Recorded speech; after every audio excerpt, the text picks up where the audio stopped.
अखिल sir, Chirag Paswan को लेकर के एक बड़ी खबर आ गई, प्लस तमाम जो शीट शेयरिंग को लेकर राज्यवार हम लोग बहुत सारी तस्वीरें देख रहे हैं, बहुत सारे आंकड़े देख रहे हैं, बहुत सारी खबरें आ रही हैं।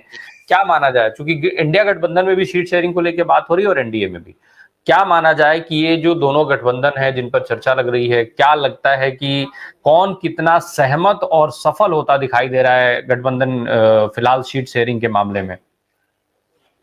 देखिए रामप्रकाश जी, एक चीज मुझे पहले समझ में नहीं आ रही थी, जो अब समझ में आ रही है, वो ये समझ में आ रही थी कि राहुल गांधी बार बार ओबीसी ओबीसी क्यों कर रहे हैं, अखिलेश यादव बार बार पीडीए पीडीए क्यों कर रहे हैं, जो तेजस्वी यादव है बार बार माई बाप क्यों कर रहे हैं। अभी तक माई की बात करते थे, अब बाप की बात भी करने लगे हैं। अब मुझे चीजें समझ में आ रही हैं। देखिए, स्पष्ट है, महाराष्ट्र के अंदर प्रकाश अंबेडकर जी बार बार ये कह रहे हैं शरद पवार से और उद्धव ठाकरे से कि लिखित दीजिए कि आप चुनाव के बाद एनडीए में नहीं जाएंगे। ये हुई प्रकाश अंबेडकर की बात। उसके बाद आपने बताया बिहार, वहां चिराग पासवान, और तीसरी बड़ी खबर शाम को हो सकता है आप डिस्कस करें और या परसों डिस्कस करें, कल एक उत्तर प्रदेश से भी एक ऐसी घटना घटने वाली है जो बिल्कुल क्लियर कर देगी कि पीडीए की बात और ओबीसी की बात क्यों हो रही थी।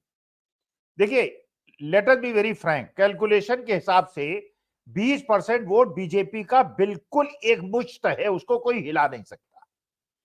20% वोट बीजेपी के अगेंस्ट है, जिसको कोई हिला नहीं सकता।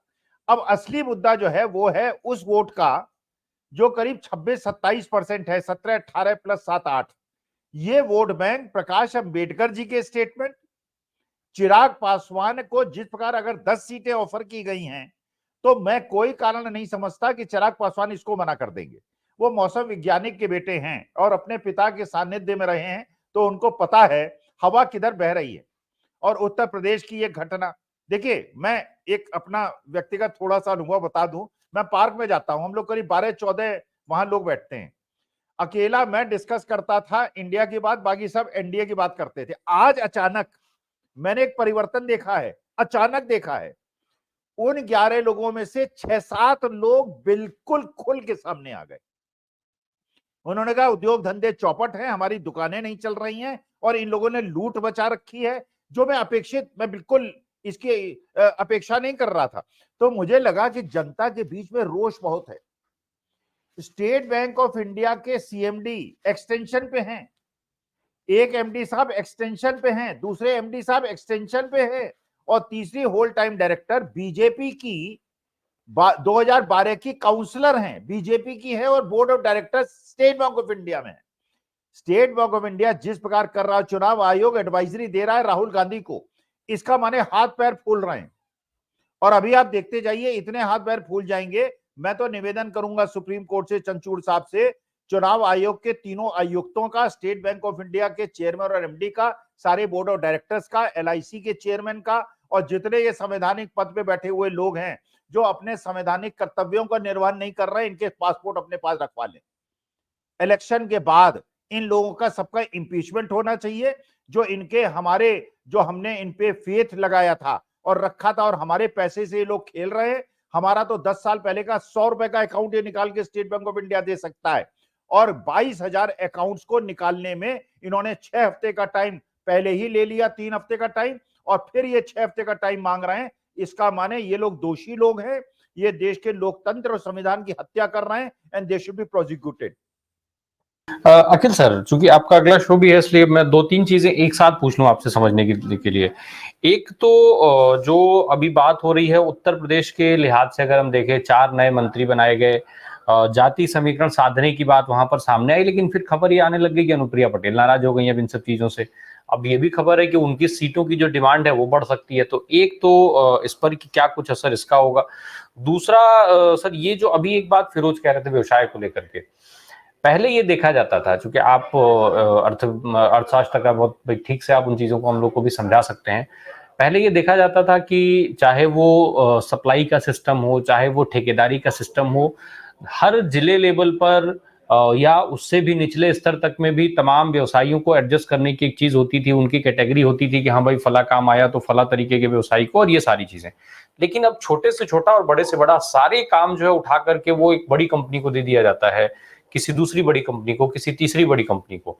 और अब ये लोग जो हैं कहीं ना कहीं या तो उन कंपनियों के रहमो करम पर अपने लिए काम पा पाए, और या फिर जो है ये बेकार बैठ जाते हैं। तो ऐसे में अब इन लोगों को लेकर के कैसे इनका जो रोजगार की एक सीधी सी बात हो, तो इनको ये अपने को कैसे एकोमोडेट करें, साथ में जो इन्होंने जिन लोगों को एसोसिएट कर रखा था, चाहे वो श्रमिक हो, उनके जो इंजीनियर्स हों, और ये सारी चीजें, उनके लिए अब ये क्या करें, उनको कैसे एडजस्ट करें। कुल मिला के सीधा सवाल ये कि ये सर्वाइव कैसे कर पाएंगे ऐसे माहौल में, और क्या ये जो पद्धति है वो पूरे सिस्टम को बिगाड़ नहीं रही है? नहीं, देखिए, जो व्यास साहब ने कहा बिल्कुल सही बात है। अगर ईवीएम को न मैनिपुलेट किया जाए तो हम लोग अगर बात करें तो देखिए, इनके पास सबसे बड़ी चीज है धन बल, अथाह पैसा। क्योंकि देखिए, अडानी जी को पता है कि अगर ये एनडीए हार गया, मोदी जी चुनाव हार गए तो, या मोदी जी मंत्री नहीं बने तो, उसके बाद अडानी जी की स्थिति क्या होगी। विदेश में बैठे हुए जो बड़े बड़े इसके शेल कंपनीज के मालिक हैं वो भी परेशान है, चीनी भी परेशान है, और ऐसे लोग परेशान हैं जो कि हिंदुस्तान के अंदर इंपोर्ट करते हैं, एक्सपोर्ट करते हैं और अपने कंपनियों को फायदा पहुंचाते हैं। वो लोग चिंतित हैं, इसलिए उन्होंने अपने थैली के मुंह खोल दिए हैं। अच्छा, दूसरी तरफ इंडिया गठबंधन के सारे धन के स्रोतों को बंद कर दिया है। जो भी नेता थोड़ा थोड़ा पैसा ला सकता था या अरेंज कर सकता था, उन्होंने बीजेपी में बुला लिया। इसलिए नहीं बुलाया है कि बीजेपी में नेताओं की कमी है। अब अशोक चौहान साहब को ले लिया। अब अशोक चौहान मराठवाड़ा के अंदर एक बहुत बड़े धन के स्रोत हो सकते थे। उनके पिताजी भी चीफ मिनिस्टर थे, वो भी चीफ मिनिस्टर थे, बहुत सारे मामले हैं। तो असली मुद्दा ये है कि अगर निष्पक्ष चुनाव होता है और ये सारी चीजें नहीं होती हैं, क्योंकि जो मैंने आपको बताया आज पार्क में जो घटना घटी है, अभी तो चुनाव घोषित हो जाने दीजिए ऐसी। और जो आपने कहा ना कि वो बाराबंकी वालों ने लड़ने से मना कर दिया, देखिए इतनी बड़ी कमजोरी दिखाता है बीजेपी की। वो वीडियो मैंने अभी तक नहीं देखी थी उनके बारे में, अब व्हाट्सएप ग्रुप में वो वीडियो भी मेरे पास आ गई है। इतनी गंदी वीडियो है, और उस वीडियो के जानकारी का बीजेपी हाईकमान को नहीं थी। उन्होंने उपेंद्र रावत जी को टिकट दे दिया, ये नहीं पता था कि इनके बारे में ये वीडियो चल रही है। वहां सलेमपुर का अभी एक खबर मिली है, जौनपुर के अंदर बीजेपी के एक बहुत बड़े नेता की हत्या हो गई है। भाई, आप जौनपुर की पूरी उसको टोपोग्राफी को जानते हैं। जो आपने वहां पे किया है, केवल धनंजय सिंह को चुनाव न लड़ने देने के लिए जो आपने किया है। केपी यादव जो हैं, जिन्होंने 1.5 लाख वोट से सिंधिया जी को हराया था, केपी यादव को टिकट न देके आपने सिंधिया जी को टिकट दे दिया। अब बताइए, 1.5 लाख वोट से उस आदमी ने हराया था जिसका कोई जनाधार नहीं था। अब तो 5 साल मेंबर ऑफ पार्लियामेंट रह गया है, इस बार 2.5 लाख वोट से सिंधिया जी को हरा देगा। तो मुझे ऐसा लगता है कि अगर ईवीएम के मैनिपुलेशन के अलावा और पैसों के खेल के अलावा आज के तारीख में अगर आप चुनाव करा दें, हिंदुस्तान में बीजेपी को 50 सीटें मिल जाएं तो बहुत बड़ी बात जी। अखिल सर, एक चीज और समझ में, अभी जयनारायण सर ने जिक्र किया था चिराग पासवान की, जब हम लोग बात कर रहे थे कि वो उनके हनुमान है। सर, बजरंगबली का मुद्दा कर्नाटक चुनाव में भी खूब उछाला गया था। वहां पर बजरंगबली इनके काम नहीं आए थे। भारतीय जनता पार्टी की बात करें, एनडीए की बात करें, उनके काम नहीं आ पाया उस मुद्दे को। खुद प्रधानमंत्री ने बजरंगबली के नारे की बात की, वोट डालने जाने से पहले इन चीजों का ध्यान रखने की बात की, उसके बावजूद भी इफेक्टिव नहीं हो पाया। क्या अब ये वाले जो हनुमान है वो काम आ पाएंगे उनके? नहीं, अब कौन से हनुमान है उनके पास? चिराग पासवान कह रहे हैं कि मैं मोदी जी का हनुमान हूं। नहीं, पहले कहते थे, अब नहीं कहते हैं। मैं एक जरा थोड़ी इंटरेस्टिंग बात कर दूं, अगर आप अनुमति दें 2 मिनट के जी अंदर। जी जी जी जी जी।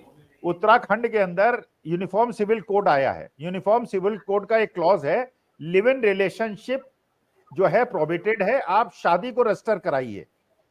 देखिए, 4-5 लिव इन रिलेशनशिप हुई है, पॉलिटिकल लिव इन रिलेशनशिप हुई है, और हर जगह लिव इन रिलेशनशिप वाले हारे हैं। कर्नाटका के अंदर जेडीएस लिव इन रिलेशनशिप थी, साफ हो गई। तेलंगाना के अंदर बीआरएस लिव इन रिलेशनशिप थी, बर्बाद, खत्म हो गई। उड़ीसा के अंदर पटनायक साहब समझौता करने वाले हैं, तो वो भी लिव इन रिलेशनशिप में हैं।